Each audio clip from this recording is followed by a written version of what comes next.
Genesis House, FirstNet, built with AT&T, and the Friends in Recovery podcast are proud to bring you Answering the Call, the First Responders podcast.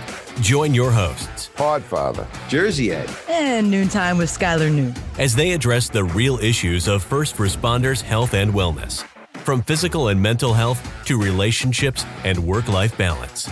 Answering the Call, the First Responders podcast, is available on Facebook, Podbean, iTunes, and YouTube, as well as iHeartRadio, 24 hours a day, 7 days a week. Now, here are your friends in recovery answering the call. Hey, everybody. Welcome to Answering the Call, the First Responders podcast, sponsored by FirstNet, built by AT&T. I am Mike Miles. I am the Podfather, and I'm soloing today without Jersey Ed or without Skylar. They're both off doing things. Very busy down there in New Jersey.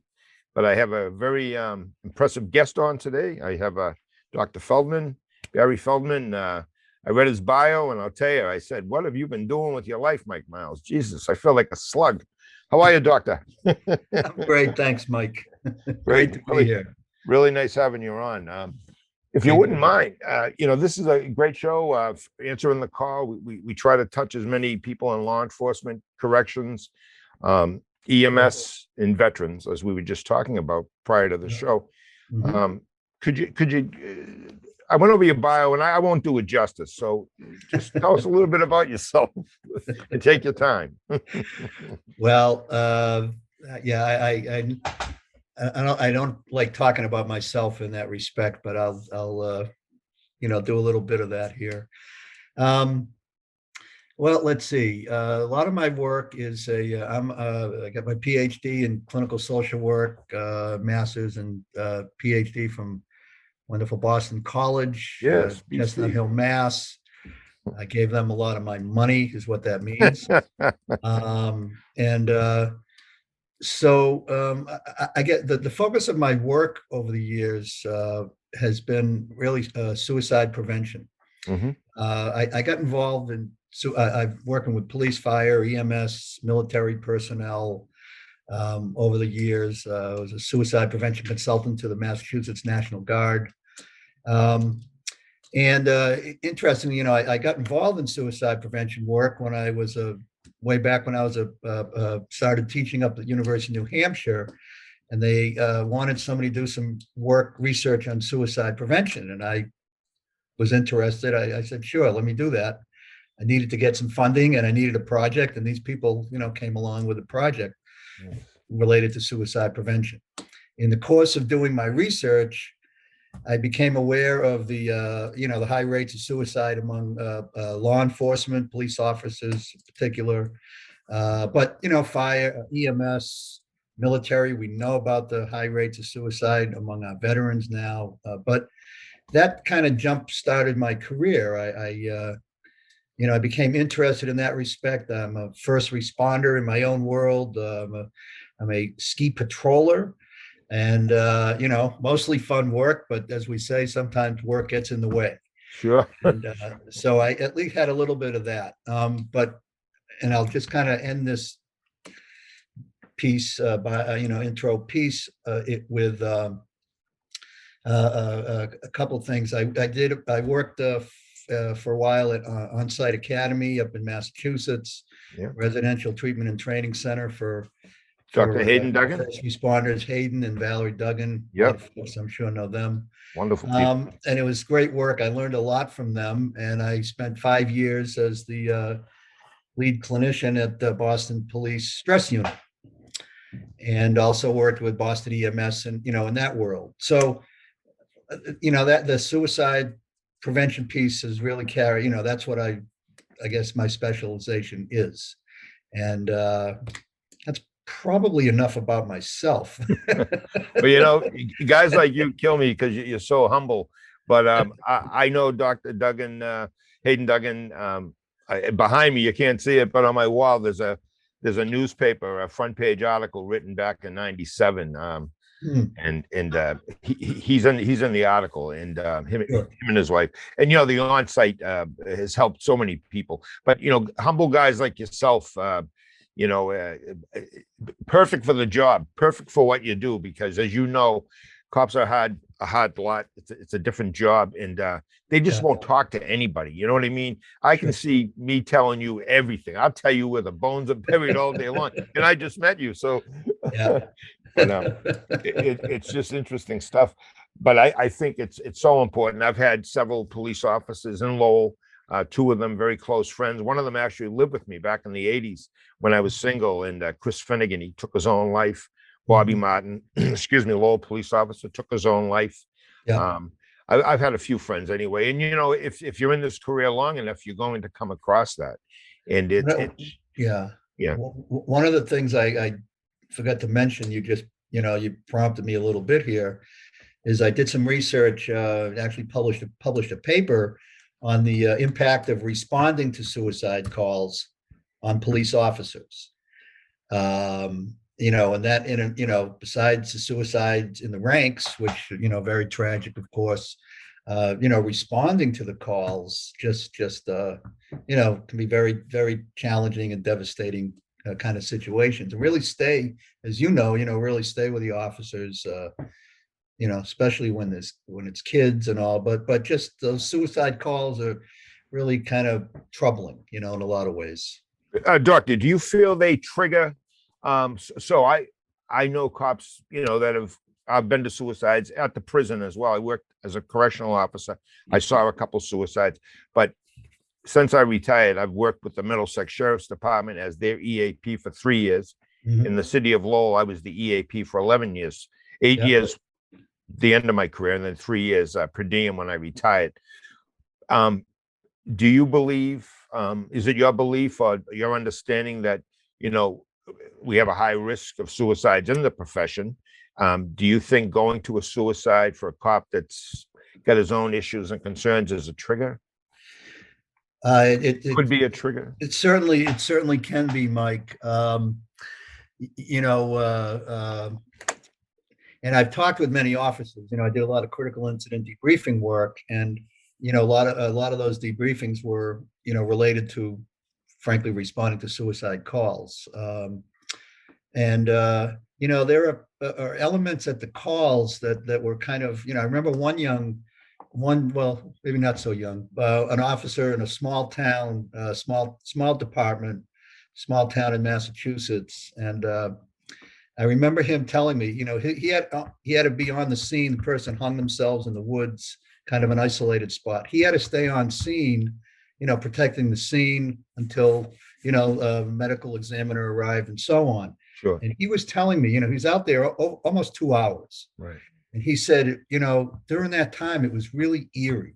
He said, it almost seemed like the body was moving, or, he just felt a little freaked out by that.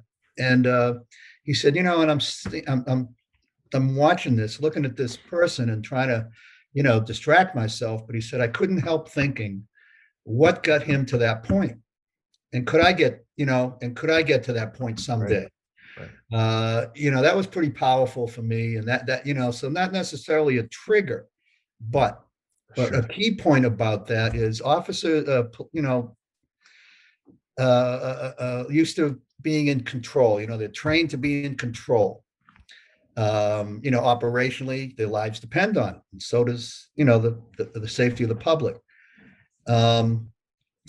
But so if an officer is struggling, emotionally, they're dealing with some tough stuff, they're just not feeling good about things. That's a tough place for them to be, and feeling that you're out of control emotionally. So sadly, and the duty weapons are used more often than not. And that can represent essentially, shit, if I can't say that on the radio, can Oh, sure you can. Ed swears all the time. I got to get him to calm down. He drops the big ones. So, and it's the same thing, with military personnel, law enforcement, this out of control feeling. Right. And sadly, in some people's minds, when they get to that point of absolute despair, Right. They can potentially feel that, well, they can really sort of take control by ending their life. Right. So, I mean, that's just a couple of, Sad felt outcome. that. Sad.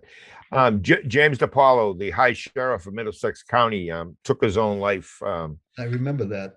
I think about 9-10 years ago, and I Mhm. knew Jim um, as a fun-loving. He was a cop before he was the sheriff. He became an instant politician, but he ran a good show, but I guess he thought whatever he had been doing, I planned to do, wasn't going to work out, and he took his own life. From a guy that was almost ready to run for Congress, Yeah. and a month later he's dead. I mean, it was just a shock to so many people because he was such a vibrant, strong force. Did you ever meet Jimmy DePaulo at all? I did not meet Jimmy, but ironically, after he died, myself and a colleague of mine, Al Grodzinskis, was an attorney. I forgot to mention, a lot of my work was out of University of Massachusetts Medical School. Oh yes, I saw that. Where I was in the Department of Psychiatry. So Al and I, we did a series of trainings for the Middlesex Sheriff's Department. Right. And one of the issues, and it was not long after Jimmy's death. So, here we are talking about suicide prevention, and this wasn't for inmates. Right. This was more, Right. For the officers, because Correct. we know, again, elevated rates, Correct. elevated risk. So, I didn't really know all the details going into this training, and we did this probably two consecutive days, or, it was a big group of people. I think we split it up. Anyway, after a while, during one of the breaks, somebody reminded me about that. Right. And, that was sort of, I guess you call it the elephant in the room. Right. So it took a few minutes to just acknowledge, the sad, his death, and how tragic, it was. And he really had a powerful impact on the staff, everybody up there. Sure. So that was my, just my knowledge of Jimmy. And then I guess Peter Katusian took over from Yes, there. he did. Peter does a great job. I worked for Peter and for 3 years, my partner Jane and I, and he's made some great changes out there. There's a guy that came in. I don't know what his law enforcement expertise was. I don't think he had much, but he does know people, and he put together some good programs out there. For the veterans, special unit for veterans. He's really, really worked on the addiction, in which we know. I mean, most people that I've ever arrested, for their behaviors, 90% of them are booze or drug related. And Peter's really done some good work out there. I gotta say, I really do. He didn't renew my contract, but maybe there was a reason. I don't know. Well, I mean, those things I mentioned about, there's a lot of like risk factors, things that can elevate risk for first responders in general. And, and sadly, as I'm sure as there's like a progression, kind of a downward spiral. Right. That often occurs. And I remember with one of the officers at Boston PD kind of put together this sort of list of, like the downward spiral, identifying the different steps. And certainly included there, when I mentioned about feeling out of control emotionally, well, oftentimes alcohol, drugs, that'll they'll become coping mechanisms, to manage your symptoms and to try to cope. But then that kind of stuff starts to affect job performance. People start banging in sick. They get a lot of complaints, and it just starts to get visible. Snowballs. Sure. And it snowballs, and they become more visible to the commanding officers and all that stuff. And unfortunately, the funnel kind of narrows down to what we're talking about at the end. They feel like that taking their life is the only way out in their mind. Sure. Yeah. Well, you're speaking my language. I've been recovering for quite a while, over 3 decades. I started when I was young. 32. I've been a cop for about 6 years, but I had problems, alcohol and drugs. Yeah. But the help I got, right before I got it, that's exactly what happened. I mean, my appearance was always great. I always looked neat and clean and shiny. And, I loved the job, but the internal problems, my personal problems, you know what? Choir practice turned into isolating, Yeah. by at home by myself, not addressing the problem. Luckily, I met Dr. John Barry and his wife Peg out in Stoneham. And are you a Massachusetts guy or a New England guy? Yeah, born and raised in Worcester. I can tell. Worcester, I can tell. Now you got a nice baseball team out there you can go enjoy. Well, I moved. I moved away, but Oh, did you? Yeah. that's another story. All right, but and I like what you said about the skiing. I haven't skied in years, but when I was a kid, I would skip school to go skiing up at Loon Mountain, Ski Sure. 93. I think every mountain up there. And my wife too. We were dating. We'd go skiing. Yeah. She's a graduate of UNH. Yeah. Plymouth State. I'm sorry, Plymouth State. But she got her master's at UNH. But yeah, I'm talking to you. I feel like I know you. You're just one of these New England guys, these Boston guys that you just get close to. Boston PD, Brian Fleming. I'm sure you had done some work with Brian. Brian, very briefly, Brian took over. I love the work I was doing at On-Site, and but I had I had 3 kids and things, and it was just it was. Funding was always a challenge, frustrating, doing great work and hard to get the money to keep doing it. Sure. So I had to, I had to move on to, more of a regular, situation. So Brian took over at the stress unit right after Herbie White. Herbie White. Herbie White was the guy who was basically there, throughout my time there. Sure. So Brian, I knew him from the CISM team, but didn't really work much with him at the stress unit, although I worked a lot with the staff. The staff still remained the same there. Brian is a good guy, my recollection, really good guy. Yeah, sure. And as we know, that's a tough job. I go back to the 80s, 86.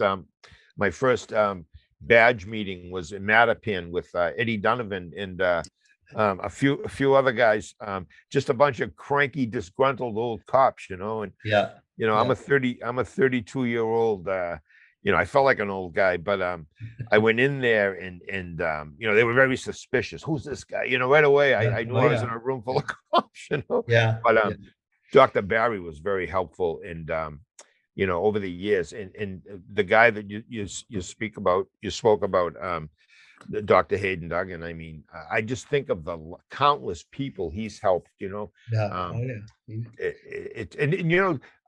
Doctor, do you feel, I mean, you've been doing this a while. I read your bio, honestly, like I said, I read it and I'm like, I feel like a slug, I feel like I should be on this bumming money.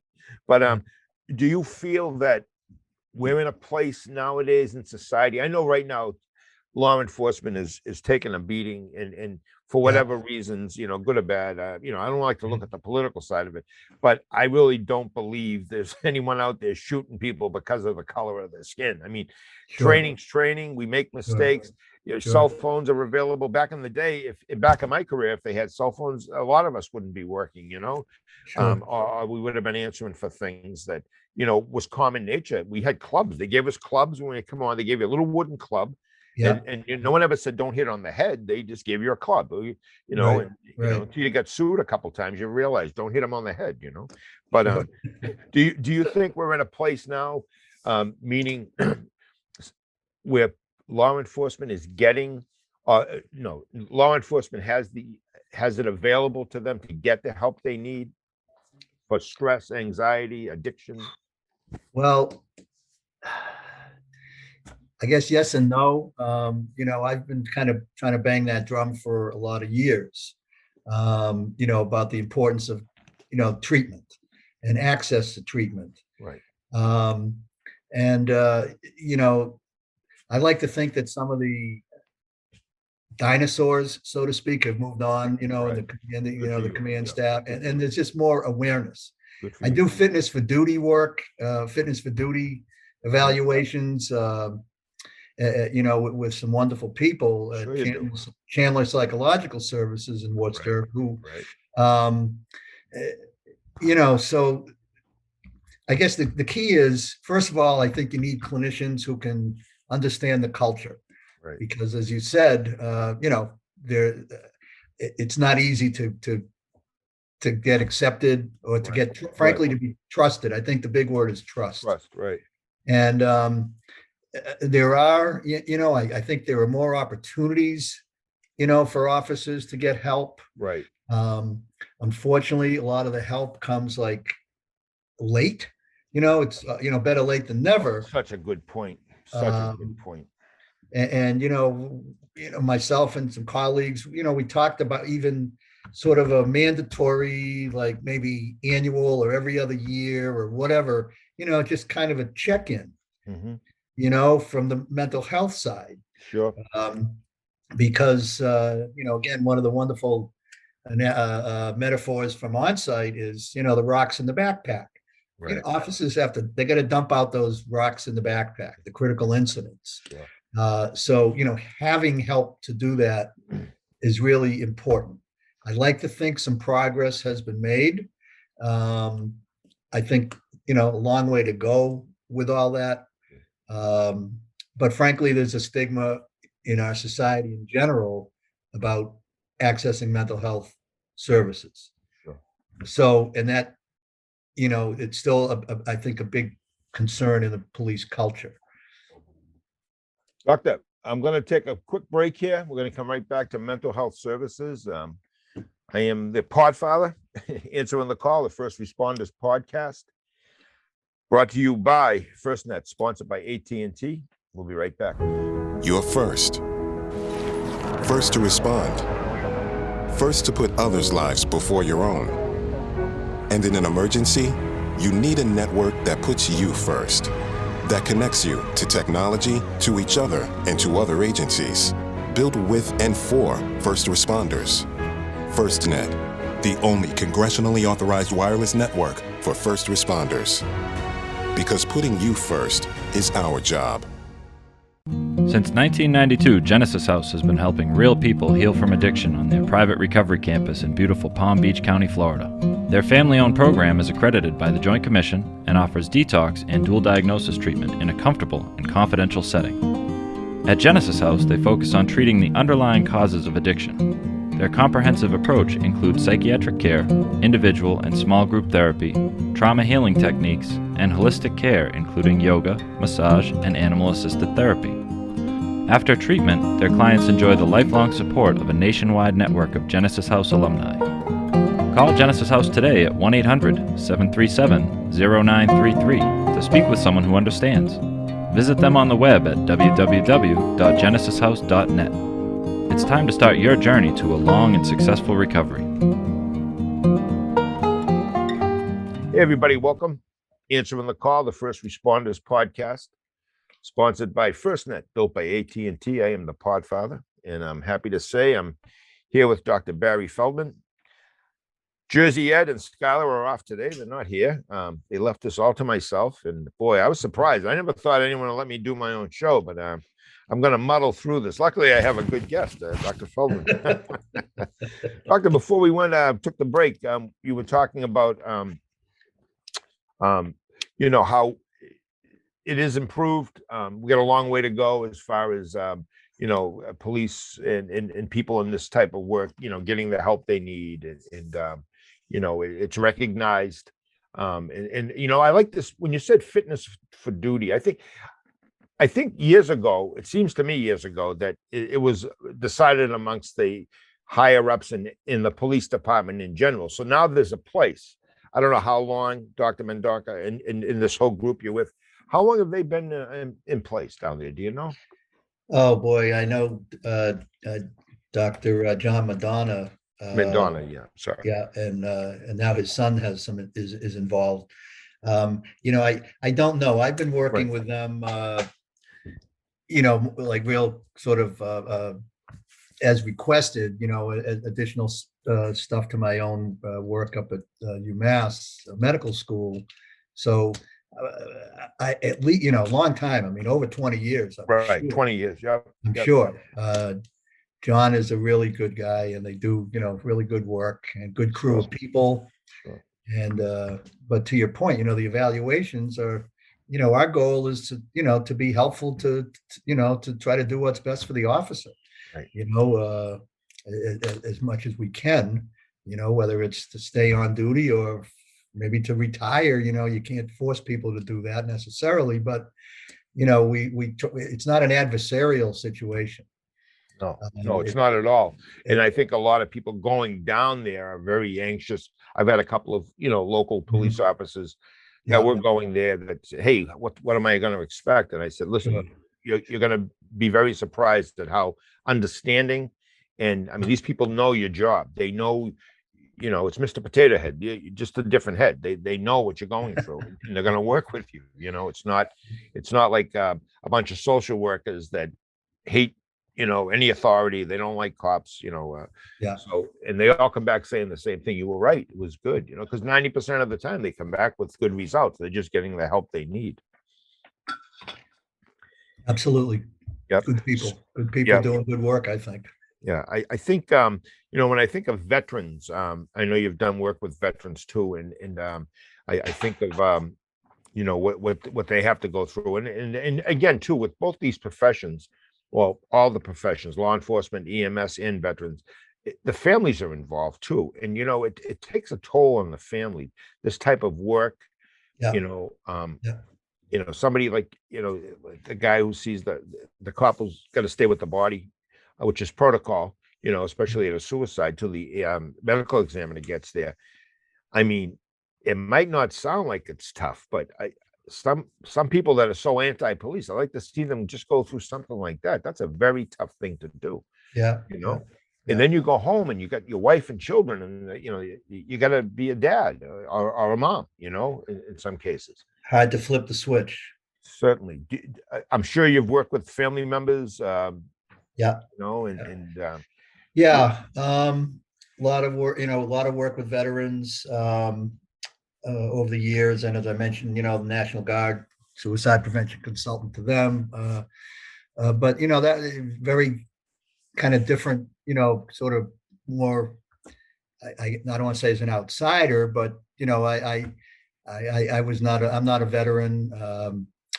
My father, who's alive and doing pretty well at 97, World War II veteran, Army Air Corps lieutenant. He was a bombardier. Wow. And so, he never talked about his stuff too much, never really got involved. The only time we got involved as kids was growing up. They had a show on TV years ago called 12 O'Clock High. Sure. Watch and, the older folks remember that. And my brother and I used to take turns putting on his flight jacket, like each week while we were little, young kids watching the show. That's awesome. And then, I guess it certainly hit home with us hit home for me and my family in a very tragic way. My daughter fell in love, about 2008, 2009. She met a wonderful guy who was living in Boston, who was a Special Forces, Green Beret, Army, soldier, who was recovering from his wounds up in Massachusetts, where he lived. And so, they met, fell in love. And I guess the plan, sort of his thinking was, he was close to being medically discharged, but, because of all the training these guys get, I guess they figured, at 80% or 85%, he's a good man. He didn't get his medical discharge. But he, like the true soldier, he wanted to stay in. They loved the job. He loved the work. Of course. Anyway, so while he was up there recovering from his wounds, he was a co-founder of an organization called Massachusetts Fallen Heroes. And his name is Sergeant Eric Emond.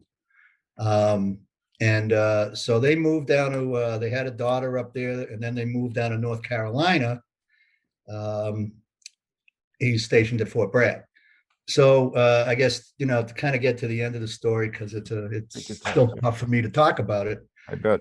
He was killed in Afghanistan on November 27, 2018. So, and my daughter, 32 at the time, her kids, 3 little girls, 8, 6, and 3. And I moved down to, I live in South Carolina now, wanted to be closer to them before that happened, and then that happened, and it just, gave it a whole new meaning being closer to her.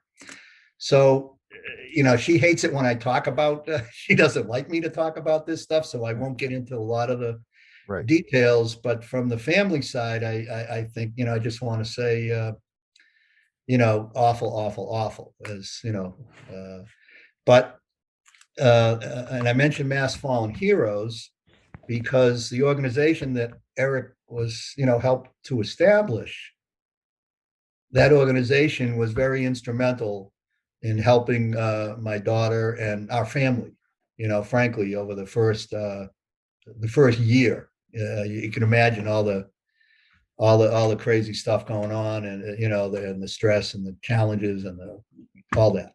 So I want to give a shout out to to that organization, certainly, for the work that they did to help my family.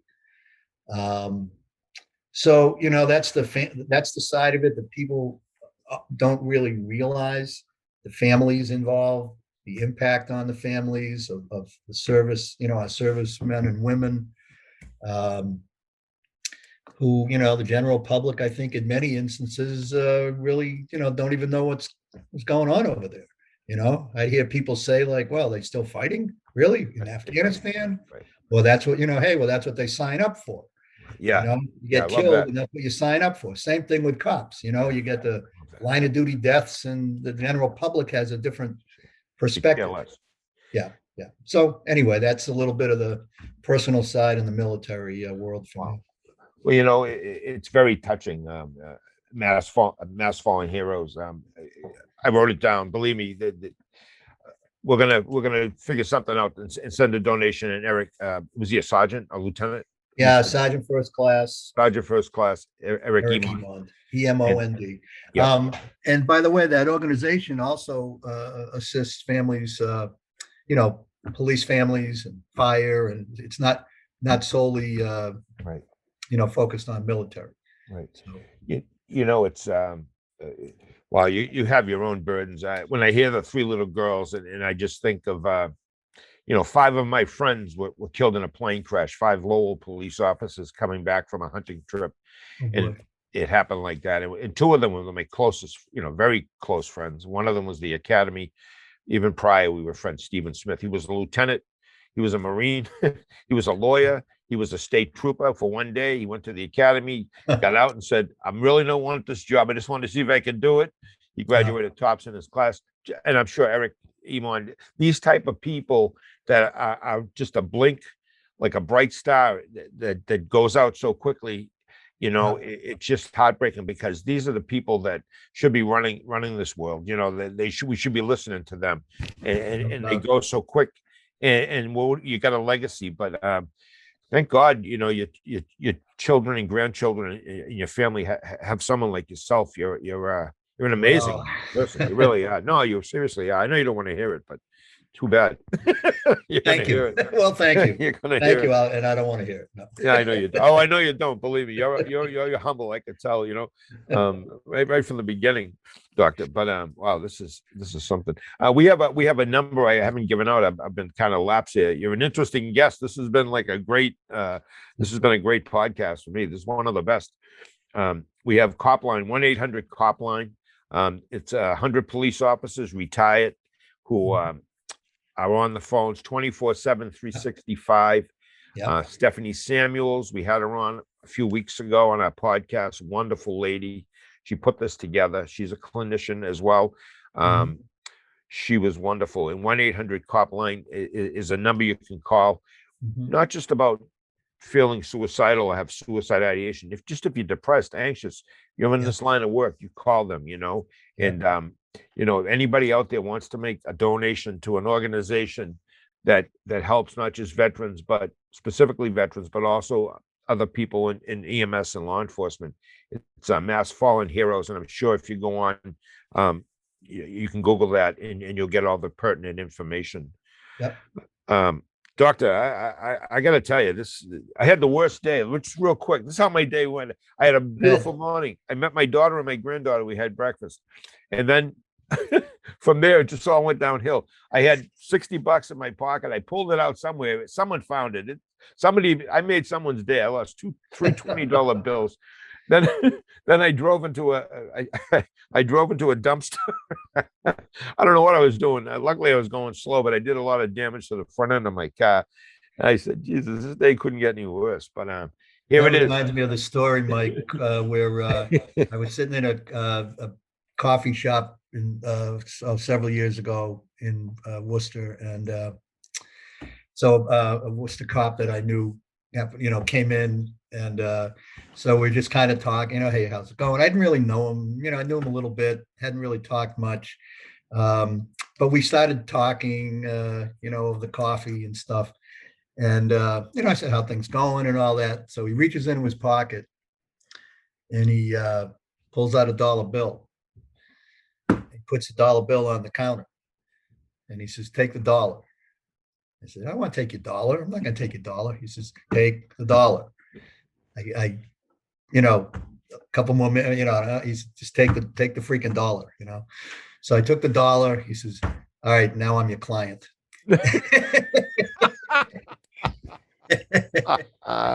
No, you got to listen, right? And he said, now what I'm going to tell you can't repeat because now I'm your client. That's great. Yeah. And I saw him again a couple of years later, and we joked about that. And I said, "By the way, the price has gone up to $2." Yeah. Give me $2. Yeah.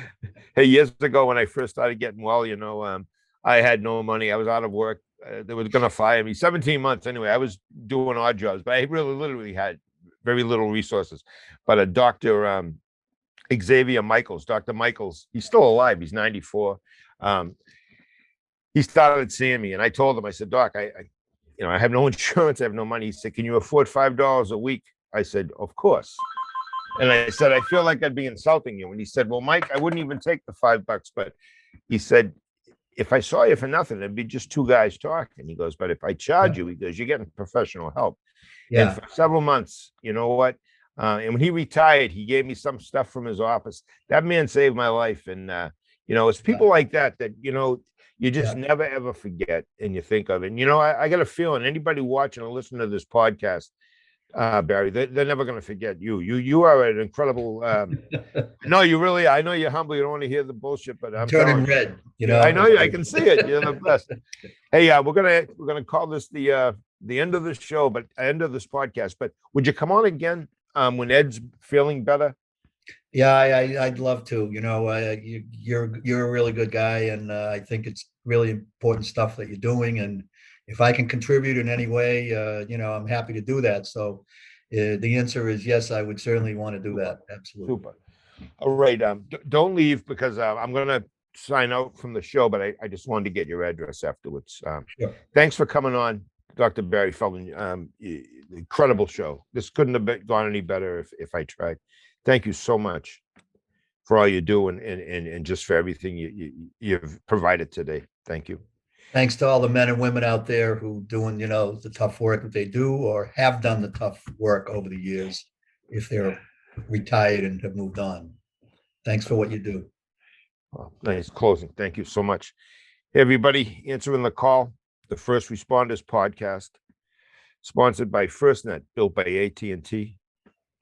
I'm the Podfather, Mike Miles. Stay safe, everyone. That concludes this episode of Answering the Call, the First Responders Podcast. Thanks to Genesis House, FirstNet, built with AT&T, for supporting those on the path to recovery and keeping this valuable resource free for all our friends in recovery. Follow us on Facebook for past shows and updates, and enjoy free access to twice daily support meetings. Brought to you by Genesis House and the Friends in Recovery. If you can't get enough of Mike, the Podfather, Jersey Ed, and Skylar, you can catch them on Friends in Recovery, the Addiction Recovery Podcast. Available on Facebook, Podbean, iTunes, YouTube, iHeartRadio, and GenesisHouse.net.